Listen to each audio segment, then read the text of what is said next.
Teman-teman, baca firman Tuhan wajib setiap hari. Amin. Halo teman-teman, baca firman Tuhan wajib setiap hari. Amin. Salam, selamat pagi dan selamat berjumpa kembali di channel TPKK Jupiter Tinambunan. Salam sehat buat kita semua dan Tuhan memberkati.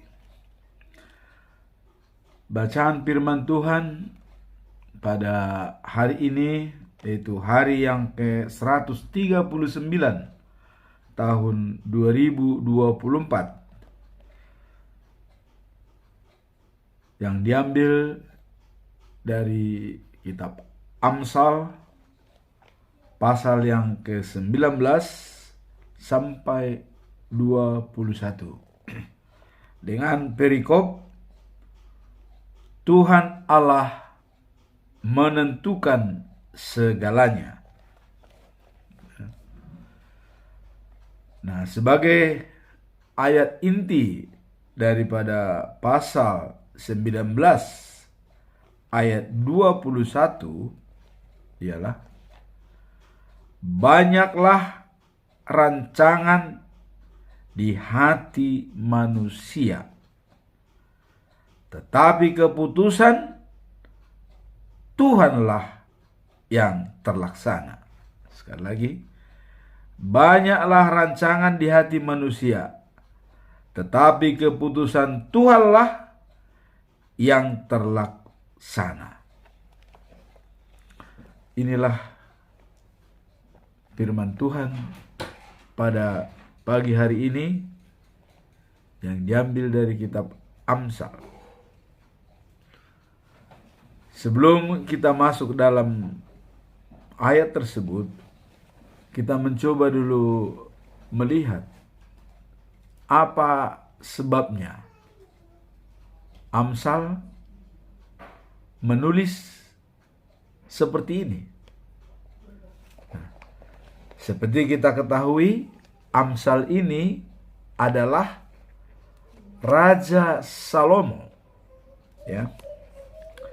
Nah, siapakah Raja Salomo? Raja Salomo adalah anak Daud yang nomor 4 dari istrinya Bathsheba. Ya. Jadi ada 4 anak Daud dari istri Bathsheba, yaitu Simea, Sobab, Nathan, keempat Salomo. Nah, kemudian dalam bukunya adalah suatu kumpulan ajaran tentang cara hidup yang baik. Inilah petuah-petuah dari Salomo. Jadi, suatu kumpulan ajaran tentang cara hidup yang baik. Ajaran-ajaran itu diungkapkan dalam bentuk petuah atau peribahasa, ya. Dan kebanyakan diantaranya menyangkut persoalan-persoalan yang timbul dalam kehidupan sehari-hari. Jadi sangat dibutuhkan dalam kehidupan sehari-hari. Sesuai dengan pengalaman beliau sebagai raja yang paling terkenal, ya, dan paling terbijak, baik pada masa lalu dan juga masa yang akan datang. Tidak ada lagi raja melebihi dari Raja Salomo, ya. Nah, dan Raja Salomo menulis buku itu dengan kerangka berpikir atau dengan paradigma, ya, untuk memperoleh pengetahuan, ya. Dia bilang kalau untuk memperoleh pengetahuan, orang harus pertama-tama mempunyai rasa hormat dan takut akan Tuhan. Jadi, kalau mau kita mendapatkan ilmu pengetahuan, pertama-tama harus hormat dan taat pada Tuhan. Itulah kerangka berpikir yang disampaikan oleh Raja Salomo atau Amsal. Nah, di samping takut akan Tuhan, juga buku ini mengajar orang untuk memakai pikiran sehat dan bersopan santun. Nah, jadi ada pikiran sehat dan sopan santun. Nah, seperti peribahasanya yang banyak menunjukkan betapa dalamnya pengetahuan guru-guru Israel zaman dahulu mengenai sikap dan tindakan orang yang bijaksana dalam keadaan tertentu, ya. Nah, seperti waktu Raja Salomo dihadapkan kepada persoalan yang pertama, ya, yang menghadapi dua orang ibu yang mengaku anak yang masih hidup mirip mereka. Nah, dan kita lihat dengan bijak Raja Salomo bisa mengambil keputusan terbaik hal itu. Nah, karena mengapa Salomo bisa membuat keputusan sebijak itu?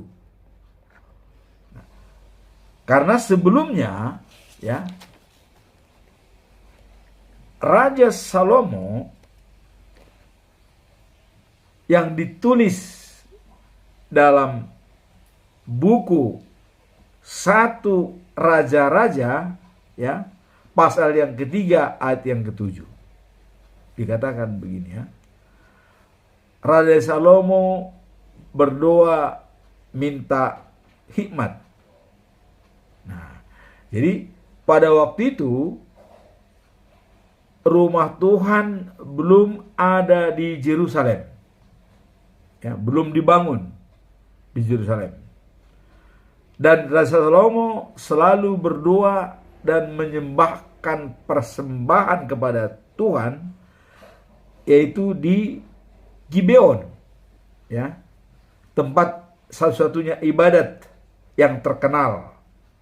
Nah, Salomo sering berdoa di sana dan mempersembahkan korban. Nah, pada suatu hari ia pergi ke Gibeon.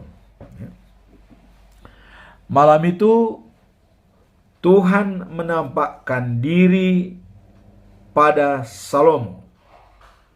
Nah, dan Tuhan berkata, ya, karena Salomo ini adalah raja pilihan Tuhan yang dijanjikan kepada Raja Daud waktu itu sebelum dia lahir. Tuhan sudah mengatakan kepada Raja Daud, dari anak kandunglah menduduki tahta kerajaan. Sebelum Raja Salomo lahir, Tuhan sudah mengatakan. Nah, maka Tuhan selalu akan membimbing Raja Salomo. Dan Raja Salomo pun menurut. Artinya dia sebelum diminta oleh Tuhan, dia sudah pergi. Nah, ini seperti dia pergi, dia berdoa ke Gibeon, ya, dan dia ada di sana. Kemudian dia pada suatu malam, ya, nah, Salomo tidur, ya, dan dia bermimpi, ya.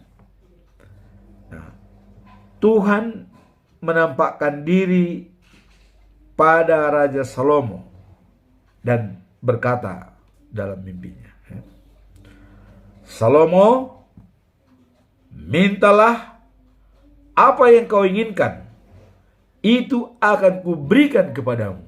Wow, bukan main, ya. Jadi diberikan kebebasan kepada Raja Salomo untuk meminta kepada Tuhan apa?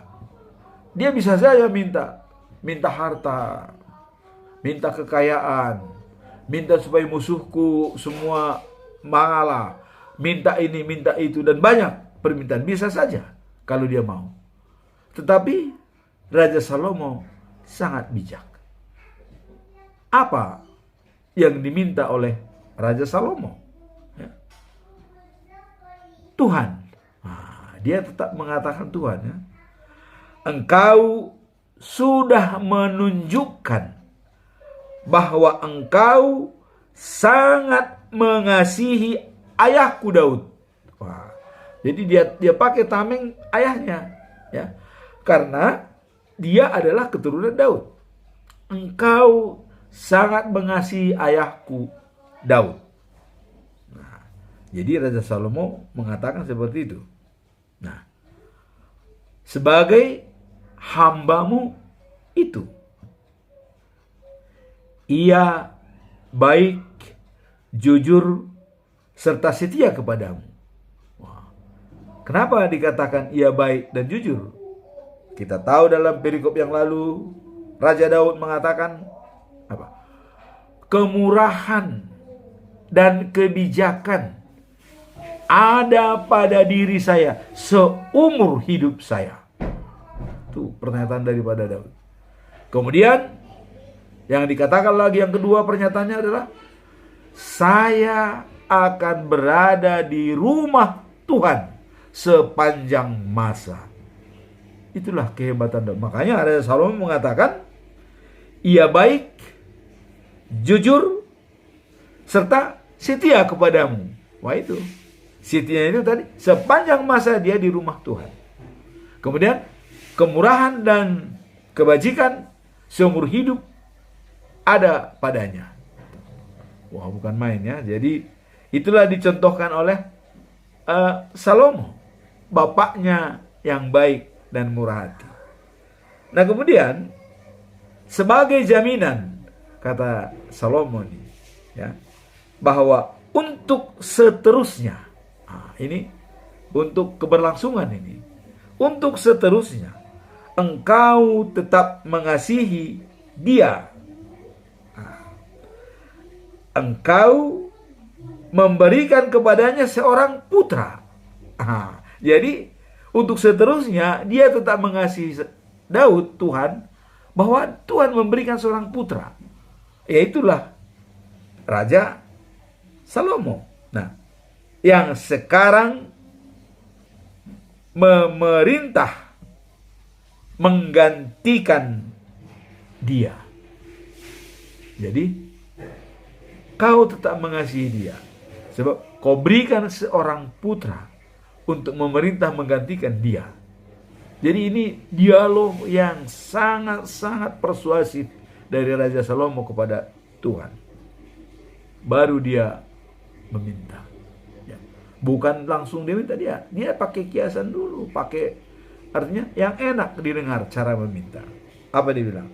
Ya Tuhan, Allahku, Engkau mengangkat aku menjadi raja, menggantikan ayahku Daud.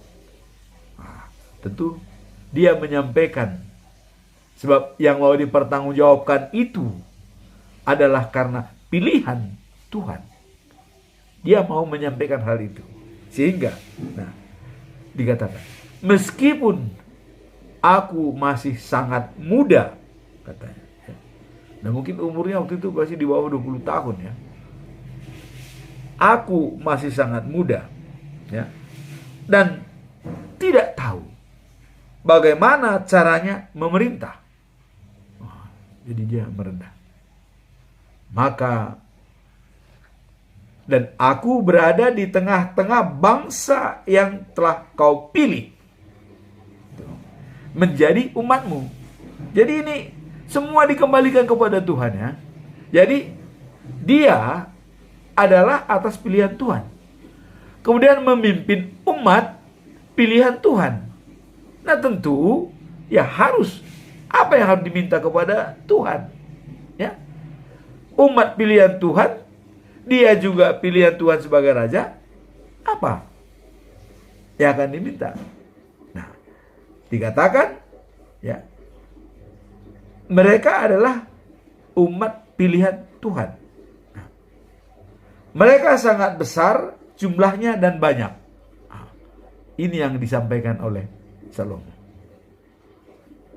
Sebab itu baru dia meminta, Tuhan, berikanlah kiranya kepadaku kebijaksanaan untuk memerintah umatmu ini, ya, dengan adil dan untuk dapat membedakan mana yang baik dan mana yang jahat. Kalau tidak demikian, mana mungkin aku bisa memerintah umat yang besar ini. Nah, permintaan dia. Jadi permintaannya sangat fundamental, foundational prinsip, ya. Kebijaksanaan, ya, untuk memerintah umat ini dengan adil, ya, dan untuk dapat membedakan mana yang baik dan mana yang jahat. Kalau tidak, mana mungkin saya memerintah sebesar itu. Wah, inilah yang sangat menyenangkan hati Tuhan. Dan Tuhan sangat senang dengan permintaan Salomo itu, dan langsung berkata dan menjawab. Tuhan menjawab, sebab engkau minta kebijaksanaan untuk memerintah dengan adil, ya, dan bukan umur panjang atau kekayaan untuk dirimu sendiri, ya, ataupun, ya, kematian musuhmu. Tuh, maka permohonan itu ku penuhi. Jadi karena dia tidak minta kekayaan, tidak meminta umur panjang, tidak meminta supaya bisa mengalahkan musuh-musuhnya, tapi kebijaksanaan untuk bisa membedakan mana yang baik dan mana yang jahat, dan dia bisa secara adil. Tuhan memenuhi itu. Permintaan itu dikabulkan. Nah, kemudian di samping permintaan itu dikabulkan, Tuhan berkata lagi, aku akan menjadikan engkau lebih bijaksana dan lebih berpengetahuan dari siapapun juga, baik pada masa lalu maupun masa yang akan datang. Inilah hebatnya. Nah, jadi kembali lagi kepada perikop tadi, karena Salomo melihat banyak kerancangan di hati manusia, tetapi keputusan Tuhanlah yang terlaksana. Ya seperti ini. Dia minta kebijaksanaan untuk keadilan, untuk memerintah. Tapi Tuhan mengatakan, aku akan menjadikan engkau lebih bijaksana dan lebih berpengetahuan. Dan siapapun juga, dari siapapun juga, ya, baik pada masa lalu maupun masa yang akan datang. Jadi dialah yang diberikan lebih oleh Tuhan, seorang raja, baik di masa yang akan datang juga masa yang akan datang. Gak ada lagi seperti Salomo. Itu kira-kira pernyataan Tuhan, ya. Nah, kemudian apa yang disampaikan oleh Tuhan, pesan terakhir dari Tuhan apa? Ya. Dan kalau kau seperti ayahmu Daud, ya, mentaati aku serta, ya, mengikuti hukum-hukumku, aku akan memberikan kepadamu umur panjang. Jadi ditambahkan lagi. Jadi ada satu syarat lagi, supaya kamu bisa menikmati kekayaan dan semua kepintaran itu, ya, selama kamu di dunia. Apa dikatakan? Contoh seperti Daud, taat kepadaku dan menjalankan hukum-hukumku. Jadi diminta oleh Tuhan taat dan menjalankan hukum-hukumnya. Apakah susah? Toh sudah ada. Ya. Sudah ada. Nah, disinilah maka dengan bijaknya Salomo, maka dia dicoba waktu mengadili dua orang ibu, ya, sama-sama punya anak bayi, ya. Nah, kalau kita lihat dalam pengambil tindakan, seorang ibu melahirkan seorang anak, dia tidur bersama anaknya. Satu lagi ibu juga melahirkan seorang, tidur bersama anaknya. Mereka sama-sama serumah tidur. Nah, kemudian yang satu, karena dia mungkin anaknya tidur, anaknya ditindih sehingga mati. Nah, yang satu lagi anaknya hidup. Kemudian datanglah anak yang ibu yang anaknya meninggal, ditukarlah anak yang masih hidup. Diambil anak itu waktu tengah malam, nah kemudian anaknya yang mati dibikin di pangkuan ibu yang satu. Nah, waktu pagi-pagi, ibu yang anaknya mati, yang dipindahkan itu, dia merasa, wah, lu ini bukan anak saya, ini anakmu, itu anakku. Karena bagaimanapun naluri ibu tahu dia melahirkan seorang anak bayi. Ini anakku, ini anakmu. Oh enggak, itu anakmu. Anakmu yang meninggal, anakku yang hidup. Kata yang menukar ini. Pergilah mereka ke Raja Salomo, ya. Raja Salomo tadi sudah meminta kebijakan untuk bisa berbuat adil, ya, dan mana yang jahat, mana yang baik. Datanglah kedua ibu ini ke Raja Salomo, sehingga mereka merebut anak tersebut. Karena tidak mau mengalah, akhirnya Raja Salomo, udah, kalau begitu gini aja, ambil pedang, katanya kepada pegawai. Kita bagi dua anak ini. Sebelah buat ibu, sebelah buat ibu. Itu keputusan saya. Ditanya, apakah setuju?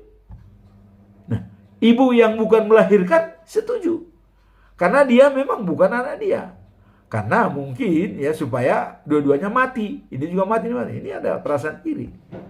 Tapi yang punya anak yang sebenarnya, dia sangat sayang. Saya tidak setuju. Serahkanlah anak itu kepada dia. Kalau memang itu yang terbaik, jangan dibunuh anak itu. Salomo, wah, kaulah yang punya anak itu, ambil anakmu, pelihara dengan baik.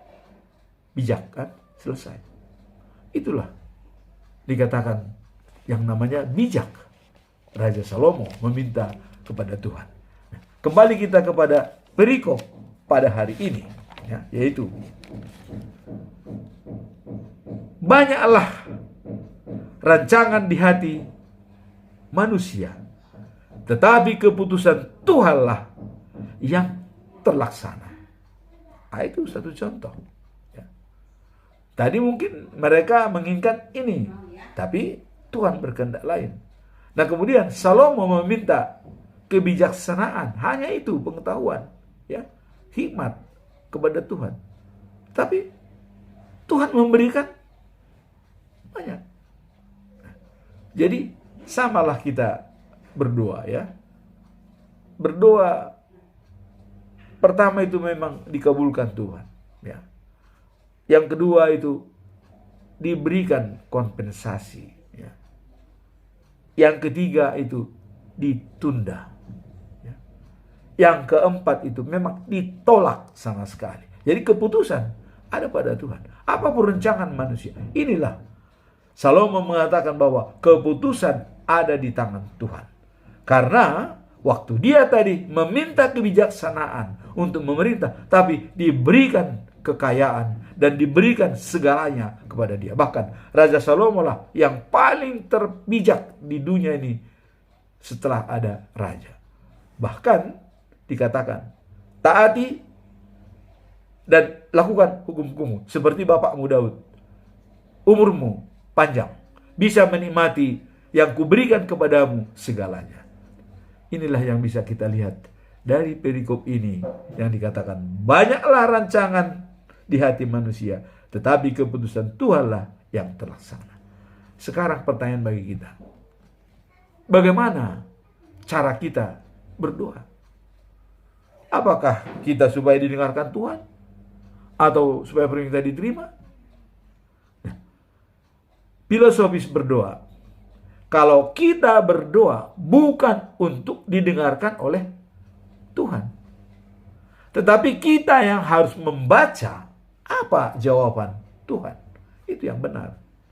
Sebab kalau kita supaya dengarkan Tuhan, sebelum kita lahir pun Tuhan sudah tahu segalanya.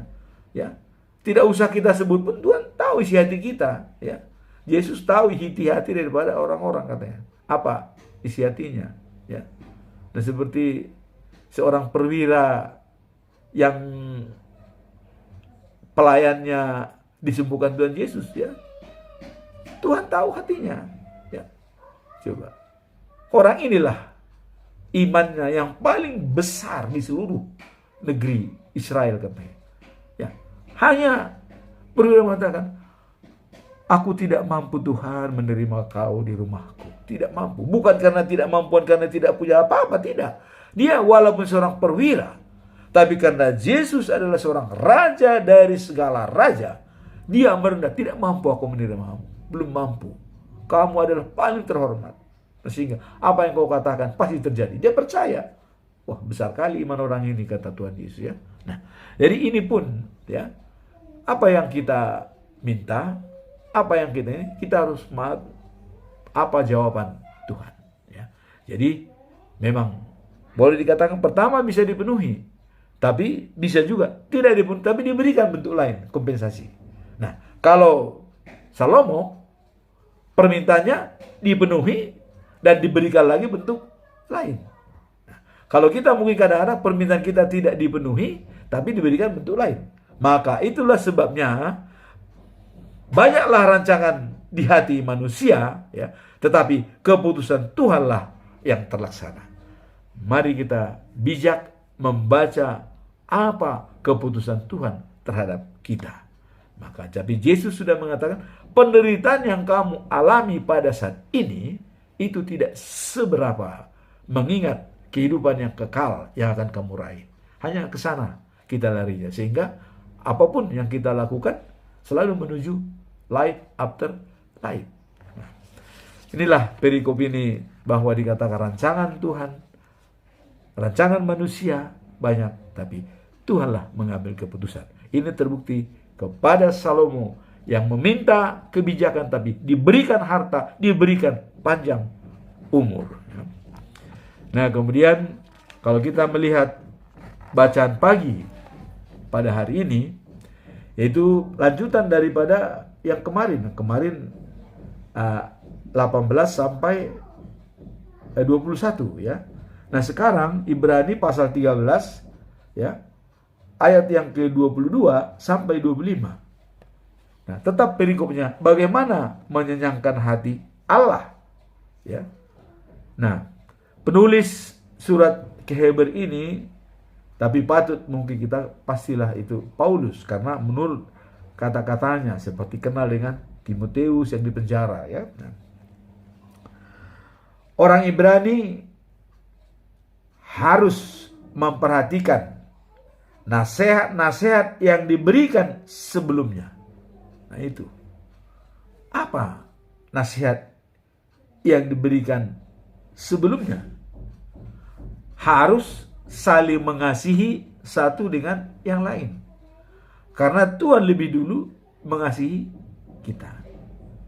Tolong menolong. Nah, itu nasihatnya. Dan dikatakan tetap semangat, ya, dan terus taat, ya, dan yakin kepada Tuhan. Nah, kemudian diberitahukan saudaramu atau saudara kita Timoteus sudah dibebaskan dari penjara. Yaitu termasuk karena mungkin kebesaran Tuhan atas dua-dua daripada semua. Itulah dikatakan tetap semangat. Nah, dan juga dikatakan Anda tetap setia dan taat dan yakin pada Tuhan Yesus Kristus yang telah mengalahkan dunia ini. Ya. Nah, jadi untuk membuat perjanjian kekal perdamaian kita dengan Allah. Nah, dan juga dikatakan sampaikan salam saya kepada teman-teman saya di sana supaya saya juga bisa segera datang ke tempat Anda, katanya. Nah, dikatakan Tuhan memberkati. Itulah selalu, dan itu memang pasti menyenangkan hati Allah apabila kita juga memberikan nasihat yang baik kepada teman, sehingga saling mendorong untuk memberikan motivasi yang baik dan persuasif. Itulah yang menyenangkan hati Allah, saling mengasihi dan saling tolong menolong. Kemudian pada malam, bacaan malam yaitu diambil dari kitab Ulangan pasal yang ketiga sampai 18 ayat 18 sampai 22. Nah, ini adalah suku-suku yang memperoleh daerah sebelah timur Sungai Yordan. Nah, jadi di sini Musa menekankan kepada bangsa Israel untuk tetap solidaritas yang tinggi. Mengapa saya katakan demikian? Sebab pada waktu mereka menyerang Moab dan Og ya, dan Garlok, mereka sudah mendapatkan tanah sebagian, yaitu di sebelah timur Sungai Yordan. Dan sebagian masih tetap berjuang untuk mencapai tanah di sebelah barat, dan mereka harus menyeberangi Sungai Yordan. Nah, di sini Tuhan mengatakan, ya, yang sudah mendapatkan tanah boleh tinggal di situ istri, anak-anak, dan ternaknya. Tapi prajurit-prajurit yang bersenjata tetap pergi bersama dengan orang-orang yang belum mendapatkan tanah. Nah, jadi kalian berjuang bersama mereka sampai mereka mendapatkan tanah dan Tuhan menyatakan mereka sudah tentram di sana. Itulah solidaritas yang tinggi, setia kawan, diajarkan oleh Musa kepada bangsa Israel. Bantu mereka. Kalian jangan tenang, bawa angkat senjatamu, berperang dengan mereka. Setelah mereka mendapatkan tanah, baru kamu bisa kembali ke sebelah timur Sungai Yordan. Jadi ada sebelah timur dan sebelah barat ya. Jadi timur, barat, sangat jauh mungkin. Nah, baru setelah mereka mendapatkan tanah, tenang. Nah, maka kita tahu bahwa Yosua lah yang membagi-bagi tanah kepada mereka dalam perikop selanjutnya dalam buku Ulangan ini. Tapi di sini yang ditekankan dalam ayat bacaan malam itu, solidaritas yang tinggi, setia kawan, bukan kepentingan sendiri, tapi kepentingan bersama yang lebih diutamakan. Seperti bangsa Israel tadi ya, istri-istrinya tinggal di tanah tersebut, ternaknya, anak-anaknya, tapi yang orang tua yang berperang, yang prajurit ikut berperang, bertempur bersama teman-teman yang lain yang belum mendapatkan tanah, supaya mereka juga mendapatkan tanah sesuai yang dijanjikan Tuhan. Setelah mereka aman tinggal di tanahnya, ya aman, baru mereka kembali ke timur bersama dengan keluarga. Inilah firman Tuhan pada pagi hari ini yang bisa kita lihat. Pertama tadi adalah rancangan kita banyak, tetapi keputusan ada di tangan Tuhan.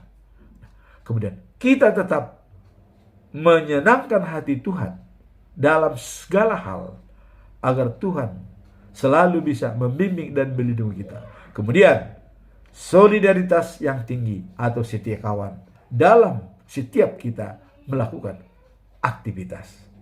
Nah, jadi ada falsafah mengatakan bahwa manusia transisi apabila kita tidak bisa membantu orang lain, minimum tidak menyusahkannya. Demikianlah firman Tuhan pada pagi hari ini.